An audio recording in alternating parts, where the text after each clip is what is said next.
Hey guys, welcome to the Touchdown Table. I'm Ryan, that's Tyler, that's Jordan, and we've got another head coaching hire to talk about. The Philadelphia Eagles have hired Nick Sirianni to be their new head coach after firing Doug Peterson. So kind of a unexpected hire, but not necessarily a bad one by any means. We're going to talk about this hire and what we think it means for Philadelphia going forward. And just before we get into this video, across the table, raise your hand if you knew who Nick Sirianni was before the Eagles got him as their head coach. 3, 2, 1.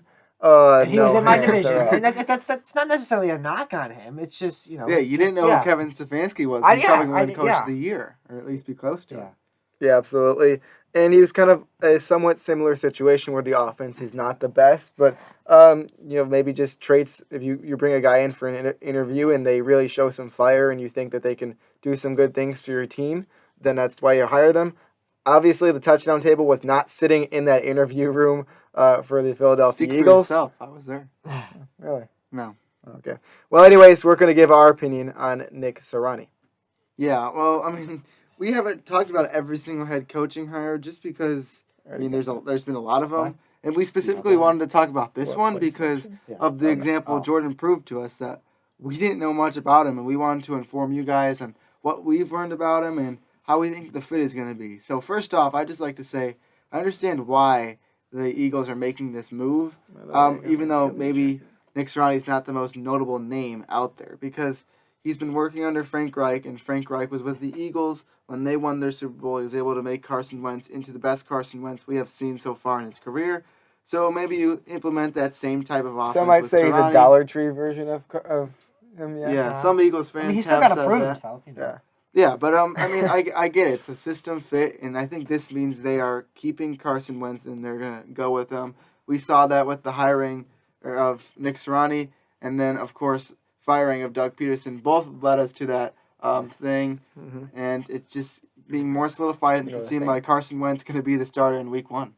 Yeah, I do agree that now I think things are trending towards a Wentz return in Philadelphia. I think that it was essentially a choice between Doug Peterson and Carson Wentz because that relationship supposedly was not going well as the season was winding down in Philadelphia. So Peterson's out. They got a new coach in Sirianni. And, yeah, I think it's a great point that he, worked with, Frank Reich, who was, with Carson Wentz when Carson Wentz was the best. So I think this is about trying to, get Carson Wentz back to who the Eagles think he can be. I honestly, I feel pretty confident that, barring something very unexpected or, some development in training camp next year, that Carson Wentz will be, the Eagles starter. And I think almost certainly, unless they get, a trade offer that blows them away, Carson Wentz will be on that roster at least. But, I think that it's a commitment to Carson Wentz, and it's a commitment to, try and, make him better.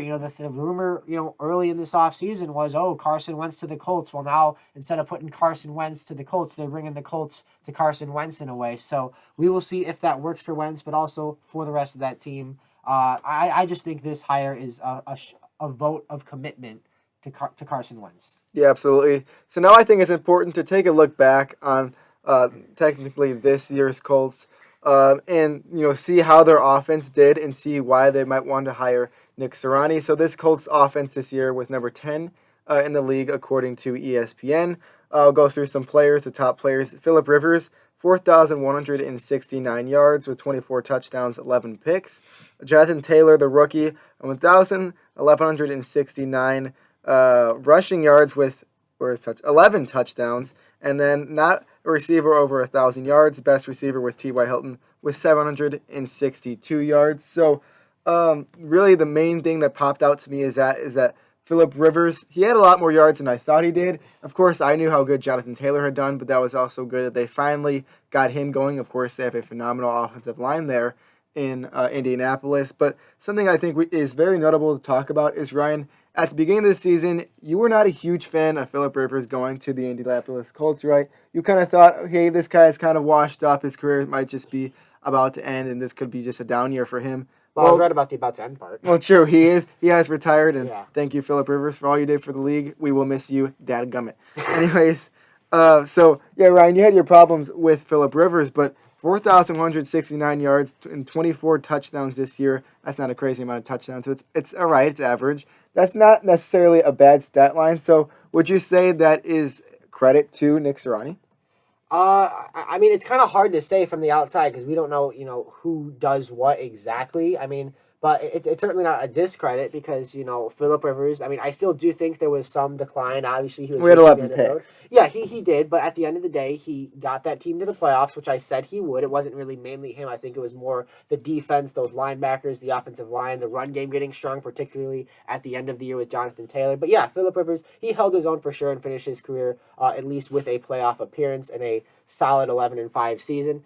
But I mean, it's just hard to tell. Like we don't know how much is this actually credit to Nick Sirianni. It's like the question going around with Eric Bieniemy. How much is he actually doing in Kansas City? How much has he contributed to the play calling or all these gutsy plays that the Chiefs have up their sleeve? How much is he a part of that? It's kind of the same question you're posing, and the answer is if you're not in that locker room or on that sideline, you really don't know. Yeah, and something that would help with that, I think, would be, I don't think you mentioned this about the Chargers last year of Phillip Rivers, what he was able to do. Just kind of comparing it to see, what maybe Nick Sirianni influenced with that, of course, Frank Reich being a huge part of that as well. But last year, he had 5,000 approximately less yards passing. He had one more touchdown than last year, and the notable one, he had 9 less interceptions with the Colts than he did last year with the Chargers. So there definitely, I would say, has been improvements other than the yardage area. The completion percentage has gone up as well with Indianapolis. So it seems like he's done better. That could just be a result of what's better around him or, the head coaching or even just Nick Sirianni, who, by the way, has never called plays in his entire I saw you pull career. it up on your show. I was a little surprised by that. I didn't know that. So. He was the quality control coach with the Chiefs, and then I think he went to the Colts. He was their offense coordinator, but Frank Reich was calling the plays, and I mean, he's got a playbook in his hand, so obviously he's a part of it, but he's not the one calling. Well, you know what? If he's not calling plays in Philadelphia, I think it's for the better, because in my opinion, I don't feel like the head coach should be calling plays. Yeah, that's why you have an offensive coordinator. I think the head coach helps out with that stuff, but they coach their team offense and defensively. They really get their guys ready. I think that's their job. They're the main leader of that team, but when it comes to the offense, you need a coordinator there. When it comes to the defense, you need a coordinator to call the plays. And, of course, the pyramid leads to the head coach atop, leading all those guys. But that's how I think a franchise should be ran, in my opinion. It seems like they're hiring more to be a culture builder than the play caller. Obviously, he hasn't called plays. Yeah. And the word around Philadelphia, at least from what I'm seeing and have looked at so far about Nick Sirianni, is that he won't be calling plays and they'll be bringing in a new offense coordinator for him to work with. I would assume it would be his pick of who he wants. Yeah. And they would probably help breed back that culture in their quarterback and try to get back to where they were. And what year was that in the Super Bowl? What year? For the Eagles. The Eagles, that was the 17-18 season. It was February 3rd of 2018. No, February 4th of 2018 that they won the Super Bowl. So, I mean, they were really right there. I mean, we're not that far out from their Super Bowl win. There's just been a couple things that haven't gone the right way. They've been, just pummeled with injuries, and Carson Wentz wasn't playing well this year offensively and defensively. They just could not get a full roster together. But maybe with the new head coach, things can change, and a new offensive coordinator, things can change as well. This team has a lot of potential, but they always seem to just not get to that potential because of just not good circumstances. I guess I don't really know how to say it because there's so many different things that have happened. It's not been good for the Eagles. Except for that year they won the Super Bowl, of course, with their backup quarterback. Yeah, and, that was a unique year. But, the year after that, they made it to the divisional round. This year, it really felt like a different kind of, 4-11-1, unless you're in the NFC East, which they were, obviously, you're not even close to playoff contention. And, yeah, it'll be interesting to see, how the new culture develops in Philadelphia. I think it was kind of, remember, the Doug Peterson firing was a delayed firing. It didn't happen, right after Week 17, most of the firings did. So that was kind of something that, made the situation unique. But now kind of an unexpected hire in Nick Sirianni. And a stat that I do want to mention, even though I don't think that it really matters because he didn't call plays, but, excuse me. Indianapolis Colts ran 1,032 plays in the regular season last year. Doesn't count the playoff game against Buffalo.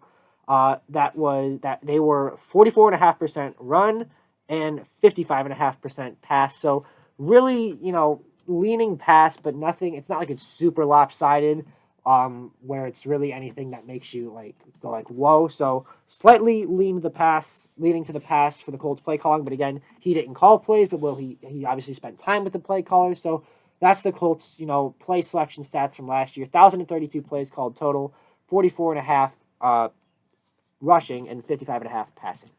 Yeah, and one more thing I want to talk about is right now in the NFL, we're seeing a lot of these younger head coaches, most of them younger, that were offensive coordinators under a good team. We're seeing them being hired, and we've seen some of them flop in the past. One of them is Doug Peterson, who was just fired from this team. I believe he was Kansas City's coordinator a few years ago. Then speaking of Kansas City, we got Matt Nagy, who was with the Bears. They had one good season. Then it's kind of been a little bit iffy. I know I'm a Bears fan.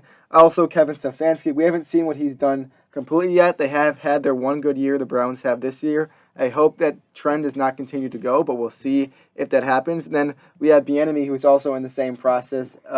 I hope if he gets hired as a head coach, he might be one of those guys with the question that Nick Sirianni has on him. Is he going to be a one-year wonder? So I just thought that was a worthy thing of throwing out there these younger offensive coordinator guys. It's kind of hard to tell whether they're the ones who really have control or they're phenomenal head coaches. Andy Reid has been one that I named off. A lot of other good head coaches out there too that are really calling the shots. So, yeah, and we made a video talking about Doug Peterson leaving Philadelphia, so we just wanted to make a follow-up talking about their new head coach, Nick Sirianni. So go check out that video about our opinions on the firing of Doug Peterson. I know that happened a bit ago now, but still very interesting. And then let us know what you thought about this Nick Sirianni hire. Did you like it? Did you hate it? Let us know why down in the comments below. Also, make sure to like this video, subscribe to our channel for more NFL content and college content as we approach the draft. There's going to be a lot of draft content on here as well. I'm saying content too much, so let's wrap this up. Like, subscribe, hit the notification bell to be notified every time we post a new video. To get more content. And yeah, to get more content, and make sure to comment. Go check out our Instagram. It was a good podcast. try. And with that, we will see you guys later. See ya.